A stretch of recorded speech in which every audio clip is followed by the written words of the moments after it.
Hi అండి. Pawan Kalyan actor Pawan Kalyan గురించి మాట్లాడుకోవాలంటే ఎంత మాట్లాడుకున్నా తక్కువేనండి. ఎందుకంటే అతను యాక్టర్కి ఎక్కువ, రాజకీయ నాయకుడికి తక్కువ లాగా అనమాట. నిజంగా యాక్టర్గా ఉన్నట్టయితే అతని గురించి మనం ఎప్పుడు కూడా పట్టించుకునే వాళ్ళం కాదు. ఏదో అందరు సినిమాలు ఏదో గొప్ప యాక్టర్లు అని కూడా నేను చెప్పాను. పెద్ద యాక్టర్ల గురించి నాకు పెద్ద అభిమానం లేదు. ఎవరి మీదనూ నాకు పెద్ద అభిమానము, స్పెషల్ ఇంట్రెస్ట్లు నాకేం ఉండవు యాక్టర్ల మీద. ఎందుకంటే వాళ్ళని దగ్గర నుంచి చూశాను, వాళ్ళ లైఫ్ స్టైల్ అవన్నీ చూసిన దాన్ని కాబట్టి పెద్ద నాకేమీ దే డోంట్ అట్రాక్ట్ మీ అండి. అయితే ఈ పవన్ కళ్యాణ్ మాత్రము అసలు ఎప్పటికయ్యేది ప్రస్తుతం అప్పటికా మాట్లాడి అన్నట్టుగా అతనికి ఉన్న ఫ్యాన్ ఫాలోయింగ్ అంటే కుర్రాళ్ళు, ఓట్లు కూడా లేని వాళ్ళు చాలా చక్కగా మంచి ఒక ఒక ఒక ఒక యవ్వనంలోకి ప్రవేశించబోయే కుర్రాళ్ళు, కొంచెం చదువు వెనకబడ్డ కుర్రాళ్ళు, లేకపోతే ఏదో స్కూళ్ళల్లోనూ 10th క్లాసులు అవి చదువుకునే కుర్రాళ్ళని ఎక్కువగాను ఉత్తేజపరుస్తూ ఉంటాడు పాపం ఈ పవన్ కళ్యాణ్ గారు. అయితే అందుకని ఏంటంటే ఆయనకి ఉన్నది ఏదన్నా ఉంటే కనుక, ఆస్తి ఏదన్నా ఉంటే ఆయన అభిమానులు అనమాట. అభిమానులే ఆయనకి పెద్ద ఆస్తి, అది ఆయనకి తెలుసు. కాబట్టి ఏంటంటే ఆ అభిమానులను అడ్డం పెట్టుకుని ఆయన రాజకీయాలని నడుపుకుందామని 15 సంవత్సరాల నుంచి అహర్నిశలు పాపం బాగా కష్టపడుతున్నాడు. అయినప్పటికీ కూడాను ఆయన సరదాన్ని తీరలేదు. ఏదో పాపం ఈవీఎంల పుణ్యం అంటూ ఇప్పుడు మొత్తము ఆయన ఏదో గెలవటం జరిగింది. ఎందుకు ఈ మాట అనాల్సి వస్తుందంటే, మరి ఈవీఎంలు ఆంధ్రప్రదేశ్లో ముఖ్యంగాను మన సీఈఓ మీనా గారు పాపం ఆయన తొందరగా డిస్ట్రాయ్ చేయించేశాడు. లేకపోతే చేయించడానికి ఆయన ఆర్డర్ చేశాడు. ఎందుకంటే ఈవీఎంలో ఉన్న డేటా అంతా 10 రోజుల్లోనే డిస్ట్రాయ్ చేయాలని, యాక్చువల్గా చెప్పాలంటే 45 రోజుల్లో వరకు ఉంచాలి. ఎవరికైనా చిన్న సందేహాలు ఏమన్నా ఉంటే అది నివృత్తి చేసుకోవటానికి. ఇంకొకటి ఏంటంటే 1 సంవత్సరం 2 సంవత్సరాలు అట్లా ఉన్నా కానీ కొంపలేం అంటూ పోవు. కానీ ఈ మీనాకి కొంపలు ఎక్కువ అంటూ పోయినాయి. కాబట్టి ఏంటంటే, ఎందుకంటే ఆయన చేసినవన్నీ తతంగాలన్నీ బయటపడతాయి కాబట్టి డిస్ట్రాయ్ చేయించేసేయాలన్నాడు. కాబట్టి ఏంటంటే ఈవీఎంల ఈ ప్రభుత్వం ఏదైతే ఉన్నదో ఇప్పుడు పాపం ఈవీఎంల ద్వారా పాపం కష్టపడి పాపం ఏదో ఆయన అభిమానులు కిందటిసారి ఆయనకి ఓటేయలేదు పవన్ కళ్యాణ్కి. కానీ ఈసారి జరిగిన ఎలక్షన్లో ఓటు వేశారు అని అంటున్నారు. కానీ ఎవరు వేశారో ఎవరు వేయలేదు అనేది ఆ ఓటు వేసిన వాళ్ళకి తెలుస్తుంది, ఆ అభిమానం ఉన్న వాళ్ళకి తెలుస్తుంది. కాబట్టి అభిమానం సినిమాల గురించి కావచ్చు, లేకపోతే ఆయన వ్యక్తిగతమైన క్యారెక్టర్ గురించి కానీ మనం మాట్లాడుకోవటం లేదు. కానీ రాజకీయాల్లోకి వచ్చిన తర్వాత రాజకీయాల్లో విచిత్రమైన రాజకీయాలు చేస్తూ ఉంటాం. పైగా ఆయనకి ఒకటే సింగిల్ ఎజెండా, జగన్మోహన్ రెడ్డిని వ్యతిరేకించాలి. ఇంకో ఎజెండా ఏదన్నా ఉన్నది అంటే జగన్మోహన్ రెడ్డిని ఎవరైతే వ్యతిరేకిస్తూ ఉంటారో ఆ కూటమిలో వాళ్ళతో చేరేసి సమిధలు వేస్తూ ఉండాలన్నమాట. అప్పుడప్పుడు వాళ్ళు వేస్తూ ఉంటారు మెయిన్ సమిధలు. ఈ సమిధలు కూడా వేస్తూ ఉంటే ఏంటంటే, మరి ఈ పవన్ కళ్యాణ్ అనే ఒక హీరోకి చాలా అభిమానులు చాలా అసలు మొత్తం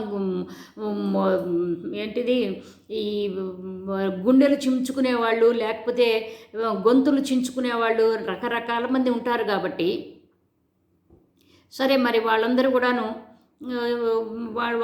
కూడా ఉన్నారు కాబట్టి ఆయనకి ఎప్పుడు వాళ్ళ అభిమానం అంతా ఈయనకి ఎప్పుడు నిండుగా ఉంటుంది. అయితే ఈయన జగన్మోహన్ రెడ్డికి ఎప్పుడు సింగిల్ ఎజెండా అనుకున్నాం కదా, జగన్మోహన్ రెడ్డిని ఎప్పుడు కూడాను వ్యతిరేకించి ఎప్పుడెప్పుడు జగన్మోహన్ రెడ్డి మీద పడిపోదామా, ఎప్పుడెప్పుడు ఇష్టం వచ్చినట్టు అది మంచి చేసినా చెడ్డగానే కనిపిస్తుంది, ఇతనికి చెడు చేసినా మంచిగానే కనిపిస్తుంది అనమాట. అప్పుడు ఎల్జీ పాలిమర్స్లో అప్పుడు ఆ మధ్య చాలా ఒక దుర్ఘటన జరిగింది జగన్మోహన్ రెడ్డి గారి ప్రభుత్వంలో ఉన్నప్పుడు. అప్పుడు ఇదే పెద్ద మనిషి ఏం చెప్తాడంటే, జగన్మోహన్ రెడ్డి ఏదో కోటిస్తే నోరు మూసి కూర్చుంటే అయిపోతుందే, వాళ్ళ ప్రాణాలండి, ప్రాణాలు ఏం చేస్తున్నామండి, ఇదండి అని. ఎందుకంటే ఈయన భలే కథలు చెబుతాడు. ఎందుకంటే సినిమా యాక్టర్లందరూ కూడాను వాళ్ళు చక్కగా వాళ్ళు పేజీలు డైలాగులు చెప్పడం చాలా చాలా చక్కగా అలవోకగా చెప్పేస్తారనమాట. అది వాళ్ళకి ట్రైనింగ్ తీసుకుంటారు వాళ్ళు. కాబట్టి వాళ్ళు డైలాగ్ రైటర్స్ కావచ్చు, లేకపోతే అసిస్టెంట్ డైరెక్టర్లు వీళ్ళందరూ కూడాను బాగా వీళ్ళకి సానబడతారు. లేకపోతే పెద్ద పెద్ద డైలాగులు ఉంటే ముందు ప్రీవియస్ డే నాడే వాళ్ళకి ఇచ్చేసేస్తూ ఉంటారు. మరి ఈయన ఎట్లా తీసుకుంటాడో ఏం చేస్తాడో మరి మనకైతే తెలియదు. కాబట్టి వాళ్ళు ముఖ్యంగా ఏంటంటే మాటకారితనంగా ఉన్న వాళ్ళే సినిమాల్లోకి వెళ్తారు. ఎందుకంటే మెయిన్గా వాళ్ళకి ఏంటంటే వాళ్ళు మాటకారితనము, వాళ్ళ డైలాగులు చెప్పుకోనే అవసరం ఉండాలి కాబట్టి. అయితే ఇప్పుడు కిందటిసారి పాలిమర్స్లో ఏమన్నాడో విందాము. కిందటిసారి జగన్మోహన్ రెడ్డి గారి పాలిమర్స్ ఎల్జీ పాలిమర్స్లో అప్పుడు కూడాను ఇట్లాగే ప్రమాదం జరిగింది. ఇప్పుడు అచ్యుతాపురంలో జరిగినట్టు. అప్పుడు ఏమన్నాడో విందాము. ఎల్జీ పాలిమర్స్ విషవాయు లీక్ అయినప్పుడు 12:30 నుంచి వాసన వస్తూ ఉంటుంది. అది నిద్రలో ఉండగా వాడికి తెలియని కూడా తెలియలేదు. తనకి పెట్టి చనిపోయింది. మీరు చూసారు ఎలా ఉందో చూడండి. ఇంటికి అలంకరించుకొని ఎల్జీ పాలిమర్స్ తర్వాత విషవాయు లీక్ తర్వాత జీవం లేకుండా వీళ్ళు పడిపోయింది. చనిపోయిందని కూడా తెలియదు, కానీ ఆవిడ స్పృహలో లేదు. దీనికి ఉన్న ఎమ్మెల్యే కానీ మంత్రి కానీ ఎవడైనా సరే, సెన్స్ ఉన్నవాడు ఎవడైనా సరే, ₹1,00,00,000 ఇచ్చేసాం కదా ఏంటి మాట్లాడతావు మాట్లాడే అసలు మాట్లాడుతావు తల్లితోటి? నీ బిడ్డలకి ఇలా మాట్లాడతానా? ఎవడైనా సెన్స్ ఉన్న మంత్రి ఎవడైనా మాట్లాడతారు? ఎమ్మెల్యే కానీ ప్రత్యేకించి మరీ చెప్తున్నారు. ఇప్పుడు ప్రమాదం నేను ఎందుకు కొంత చూశారు కదా, బిడ్డలున్న వాళ్ళు ఎవరైనా ఇట్లా మాట్లాడతారా? అంతే ఒక పక్కన ప్రాణాలు పోతున్న మనిషికి ఇట్లా మాట్లాడతారా? అట్లా అంటే అది జగన్మోహన్ రెడ్డి ప్రభుత్వం కాబట్టి అప్పుడు అట్లా మాట్లాడాలన్నమాట. కాబట్టి ఏంటంటే ఎప్పుడు మన ఈయన నాలుక ఎన్ని రకాలుగా అయినా తిరుగుతూ ఉంటుంది, ఎన్ని రకాలుగానూ. ఎందుకంటే ఆయనకి ముఖ్యంగా ఆయన ఆస్తి అభిమానుల్ని సంపాదించుకున్నాడు కాబట్టి, అట్లా ఆస్తి ఉన్నది కాబట్టి, అంటే డబ్బు పరంగా కాదు అభిమాన పరంగా చెప్తున్నాను. కాబట్టి ఏంటంటే ఏదన్నా చెల్లిపోతుంది. ఇప్పుడు మనలాంటి వాళ్ళు ఎవరన్నాను ఇట్లాంటి వీడియోలు చేసినా కానీ బండ బూతులు తిడుతూ వాళ్ళు కామెంట్లు పెడుతూ ఉంటారు. అయినా పర్వాలేదు, మనం వాటికన్నిటికీ పెద్ద భయపడేది లేదు, పెద్ద ఏవో గజగజ వణికిపోయేది లేదు. కాబట్టి ఏంటంటే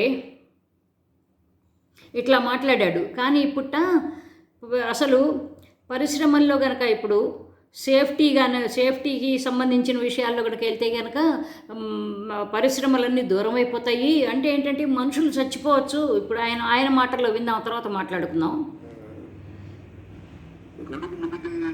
ఎందుకు సంకోచిస్తున్నానంటే ఒకసారి అది ప్రభుత్వానికి ఇబ్బందిగా ఉండకూడదు కనుక నా ఉద్దేశం సేఫ్టీ ఆడిట్, జనాల ప్రాణాలు పోకూడదు, కార్మికుల ప్రాణాలు ఒక అడుగు ముందేయటం. అసలు ఈయన అడుగు ముందేసేస్తే అసలు అందరూ భయపడిపోయి అసలు భూమి అంతా కూడా బద్దలైపోతుందండి. భూమి బద్దలైపోతుంది. కాబట్టి ఏంటంటే ఎందుకంటే సినిమా వాళ్ళు వేస్తే వేషాలు వాళ్ళవి కావు. ఎవడో రాస్తాడు, అది ఆ వేషం ఒక పర్టికులర్ క్యారెక్టర్ ఫలానా వాడు చేయాలి, ఫలానా నటుడు ఫలానా నటి చెయ్యాలని. వాళ్ళు వేసుకునే బట్టలు వాళ్ళవి కాదు, వాళ్ళు వేసుకునే వాళ్ళ జుట్టు వాళ్ళది కాదు, వాళ్ళు విగ్గులు పెట్టుకుంటారు. సరే మేకప్లు బాగా పెట్టుకుంటారు, ఏదో మనం టచ్అప్పుల్లాగా పెట్టుకుంటారు. మీరు పెట్టుకుని మనం టచ్అప్పులు మనం అనేది మనకి మామూలు ఒక భాష. అయితే వీళ్ళకి ఆ మేకప్లు కూడా ఇప్పుడు ఏదో పోని మనలాంటి వాళ్ళు ఏదైనా టచ్అప్పులు పెట్టుకున్నా కానీ మన డబ్బులతోనే పెట్టుకుంటాం. కానీ ఏంటంటే ప్రొడ్యూసర్ పెడతాడు.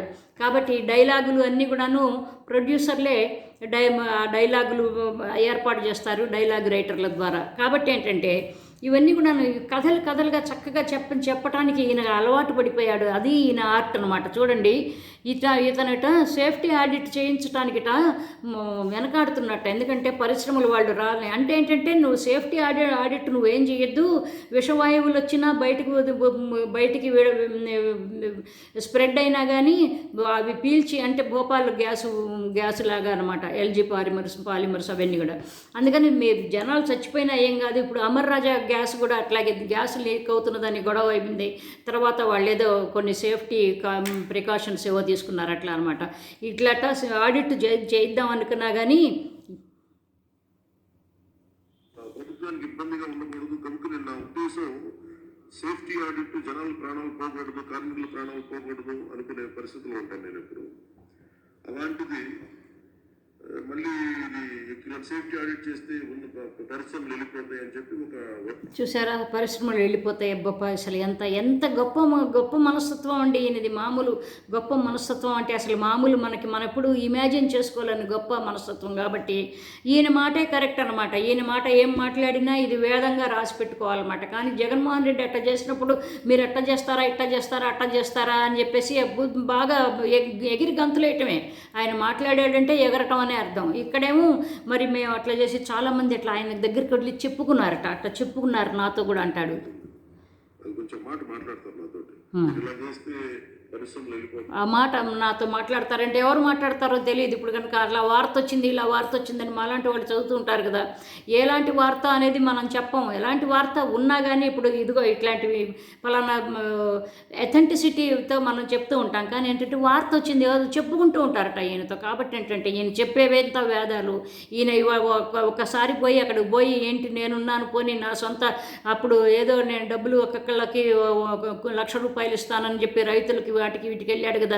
పోనీ ఇప్పుడు నేనేదో అంత ఇస్తాను ఇంత ఇస్తానని కూడా ఏది అనకుండా ఏదో తన పబ్బం తను గడుపుకుని ఎక్కడో నుంచో ఎక్కడో దూరం నుంచి ఏదో మైక్ పెట్టుకుని ఏవో మాట్లాడుకుని అది రిలీజ్ చేసేసిస్తాడనమాట. కాబట్టి ఏంటంటే ఎట్లాంటి పరిస్థితికి అట్లాంటి పరిస్థితి కేవలం ఆయనకు కావాల్సింది ఒక పదవి, ఒక ఎమ్మెల్యే పదవి. ఆ ఎమ్మెల్యే పదవితో పాటు ఒక మంత్రి పదవి. దానికి వీళ్ళందరూ కూడాను ఎలక్షన్ కమిషన్కి థ్యాంక్స్ చెప్పుకోవాలి, ఎప్పుడు రుణపడి ఉండాలి, ఈవీఎం మెషిన్లకు ఎప్పుడు రుణపడి ఉండాలి. కానీ ఏంటంటే ఇది మాత్రం జనాలు ఎప్పుడు కూడా గుర్తుపెట్టుకుంటారు వాళ్ళకి ఏం జరిగింది, ఎంత అన్యాయం జరిగింది, ఏంటి జరిగింది అనేది. కానీ ఈ 5 సంవత్సరాలు మాత్రం ఇట్లాంటివన్నీ వింటూ బాధపడుతూనే ఉండాల్సి వస్తుందన్నమాట. ఇంకో మంచి టాపిక్తో మళ్ళీ కలుద్దాం. బై అండి, లవ్ యూ ఆల్, బై.